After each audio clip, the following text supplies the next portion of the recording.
Vamos lá, notícia que acabou de sair agora no finalzinho da tarde e que a gente tem bastante para poder falar sobre ela, que é sobre o Nino, tá?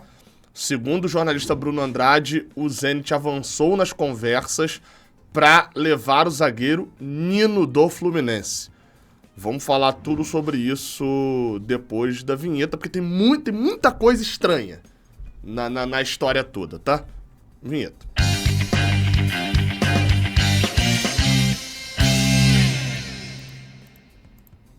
Seja bem-vindo, você guerreiro de todo o Brasil, de todo mundo. Aqui é o canal Raiz Tricolor, eu sou o Gabriel Amaral, eu sou jornalista, sou tricolor, então deixa o seu like aqui embaixo, se inscreva aqui no canal, isso ajuda bastante a gente aqui, e se inscreve aqui também no Raiz Tricolor. Batemos os 223 mil, muito obrigado a todo mundo que tá dando aquela moral, tá?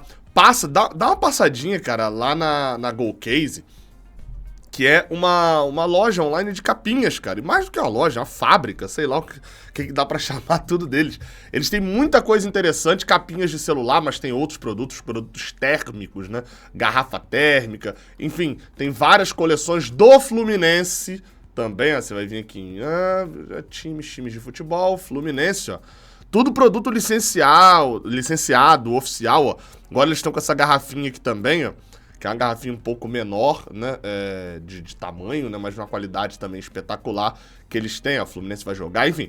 Passa lá e compra com o cupom Raiz Tricolor que você ganha desconto. Eu tô até com a minha capinha, até mudei de capinha de novo, voltei pra uma que eu já usei durante um bom tempo, que é essa daqui, Murilo e Gabriel Amaral, ó. Botei o meu filho aqui e, na verdade, isso aqui até eles me mandaram. Até foi bem legal da parte deles, me mandaram isso aqui, acho que perto do Dia dos Pais. Bem legal mesmo, tá? Passa lá, cupom Raiz Tricolor, tudo junto, te dá desconto. Capinha, se você comprar duas, você ganha mais duas. Então, e ainda pode botar meu cupom, então aproveita. Começando, cara, com notícia sobre Luiz Henrique. E o Fluminense fez proposta, Flamengo... Não, é uma notícia de um time que disse que tinha entrado na briga, mas não entraram na briga. Segundo o diretor de futebol, a diretoria do Corinthians tomou posse hoje, né, o presidente, etc. E o diretor de futebol do Corinthians, o Rubens, eu esqueci o nome dele, é Rubão o apelido dele, mas é o Rubens Gomes. Rubens Gomes, que vai ser diretor de futebol do Corinthians, já vem atuando como diretor de futebol do Corinthians, falou que do Luiz Henrique não tinha nada de concreto. Eles monitoraram vários jogadores, mas não chegaram a nada de concreto ali em relação ao Luiz Henrique mesmo, não. Essa era a primeira notícia. Outra notícia dessas rapidinhas aqui também do início, pra gente falar do assunto Nino, é sobre o Caio Paulista. O Vene Casagrande, repórter também, disse que o Caio Paulista ainda não assinou a rescisão com o Fluminense, tá ali acertando ali pequenos detalhezinhos, mas o Fluminense já entrou com esse processo de rescisão do jogador para que ele finalize os trâmites com o Palmeiras, tá? Então ele vai assinar em definitivo lá com o Palmeiras na compra que o clube Alviverde fez com o Fluminense, que os valores foram divulgados, mas nada de muito detalhe, né? Se eram os 80%, os 100%, o Fluminense tem 50%, enfim. Mas no geral ali o Fluminense, daqui a pouco a gente vai ter ali uma ideia melhor sobre essa questão dos valores do Caio Paulista. Vamos falar do Nino agora. Então, notícia do Bruno Andrade e do Marcelo Razan, acho que é Razan, né? No portal UOL. Apesar dos pesares, o UOL tem gente boa e tem gente ruim, né? Esses dois aqui dá pra considerar entre os bons. Notícia agora do finalzinho da tarde de que o Zenit avançou e tá perto de fechar a contratação do Nino. Eu vou ler primeiro aqui, tá? A matéria não é muito longa. Eu vou ler e depois eu volto pontuando coisas que eu tenho achado estranho. O Zenit caminha para ser o destino de Nino. O clube russo avançou nas últimas horas nas conversas com o Fluminense e está perto de finalizar a contratação em definitivo do zagueiro. O valor ainda é mantido em sigilo pelas partes envolvidas, mas deve girar na casa dos 5 milhões de euros. Se atentar a esse detalhe aqui. Na reta final de 2023, antes da realização do Mundial de Clubes, o defensor esteve com um pé no Nottingham Forest, que pagaria um montante com bônus na casa dos 7 milhões de euros. O negócio com os ingleses acabou por cair.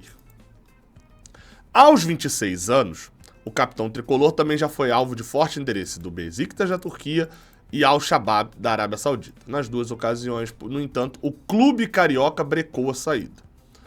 O Fluminense hoje é dono de 60% dos direitos econômicos de Nino, que está nas Laranjeiras desde 2019, os 840 pertence ao Criciúma, onde o jogador foi revelado.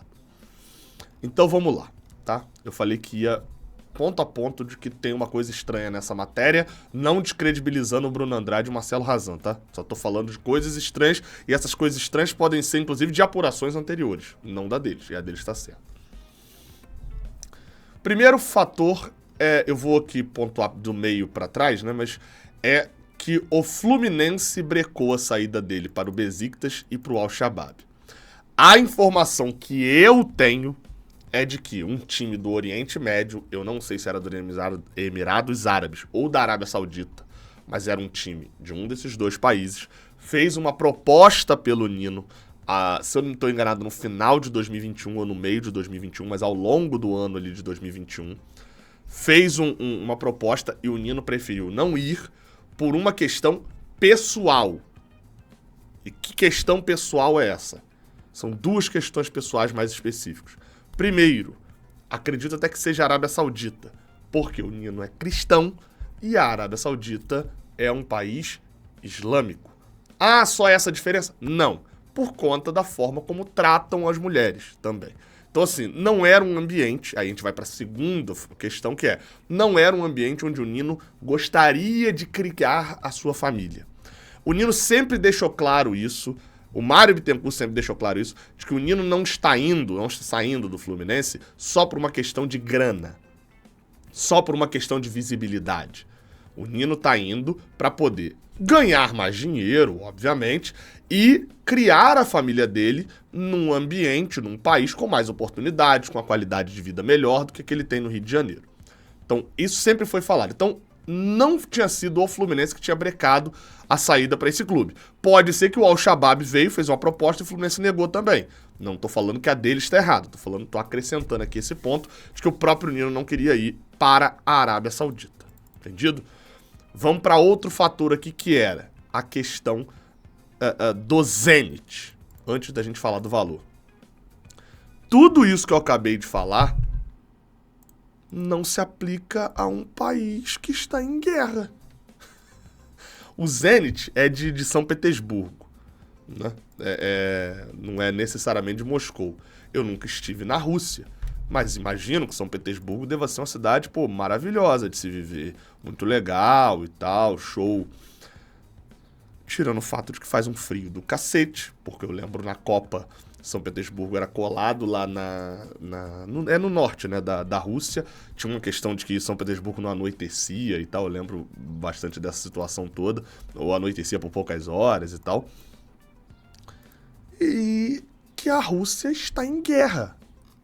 A Rússia, nesse momento, é um estado em guerra. Então, assim, acho pouco crível de que o Nino esteja indo topar essa ida para São Petersburgo. Novamente, eu acharia pouco crível, mas o Bruno Andrade e o Marcelo Razan deram a matéria de que o Nino está perto de fechar com o Zenit. Então eu acredito na apuração do jornalista, entendeu? E aí eu gostaria muito de tentar entender qual foi a mudança que o Nino fez na cabeça dele ali nesse pensamento. Então o Zenit, pra mim, parecia uma das opções. O Zenit é um dos gigantes ali da Rússia, né? Eu acharia pouco provável que ele fosse pro Zenit. Acharia muito mais provável dele ir pro Bet, que é um time mediano da Espanha, do que pro Zenit gigante da Rússia, por conta dessa questão da família dele.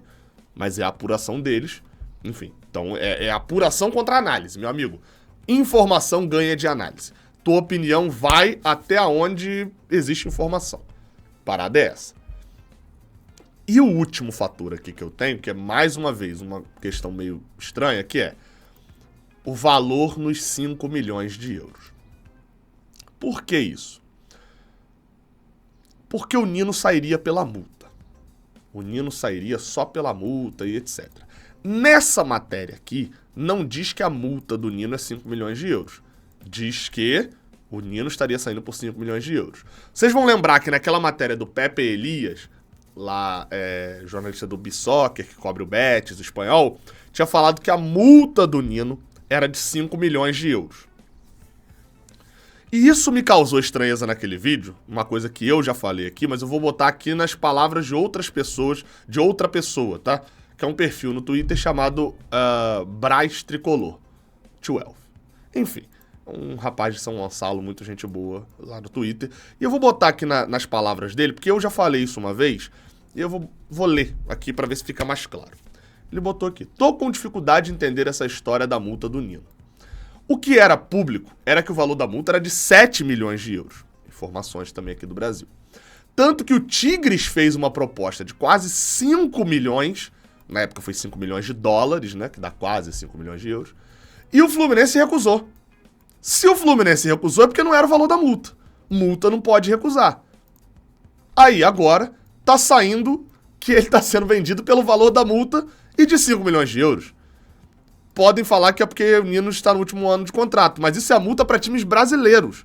Para time de fora, a multa é fixa. Exato. Porque a multa do time brasileiro está ancorada ao salário e ao tempo que você tem de contrato. Então, quanto mais tempo, mais perto você está do final do contrato, menos salário você tem a receber, consequentemente, menor a multa. Só que a multa para fora, você estabelece o que você quiser. E aí tá muito estranha essa situação. Das duas, uma. Ou o Nino está saindo abaixo da multa, ou o Nino está saindo abaixo da multa, o que não faz muito sentido. Ou então, menos sentido ainda, o Tigres não levou o Nino por causa de 3% do valor que ele está oferecendo. Ele chegou para comprar um carro de 100 mil, o vendedor falou, não, tá 102. Aí ele virou e falou, 102 eu não levo, levaria se fosse 100. O Tigres fez quase isso, que o Tigres ofereceu 5 milhões de dólares, que daria ali, sei lá, na época eu não vou saber a cotação, mas vamos imaginar aqui, tipo, 4 milhões e 900 mil euros, e o Fluminense recusou naquela época. O Fluminense queria ficar com a parte maior, vocês lembram daquela situação toda com o Criciúma. E aí agora voltou. E o Tigres foi e não botou mais 100 mil dólares ali pra poder fechar a negociação. Tá tudo muito estranho, muito estranho. Vamos aguardar. Mas você pode aguardar com mais análises minha, do Vitor Lessa e do Fio, na live do Jornada 1902, que tá começando agora às 7 da noite. Então vem com a gente vai falar desses assuntos e de outros. Tem copinha também, tem um monte de assunto legal pra gente falar na live de hoje. Beleza? Tamo junto, até a próxima. Valeu!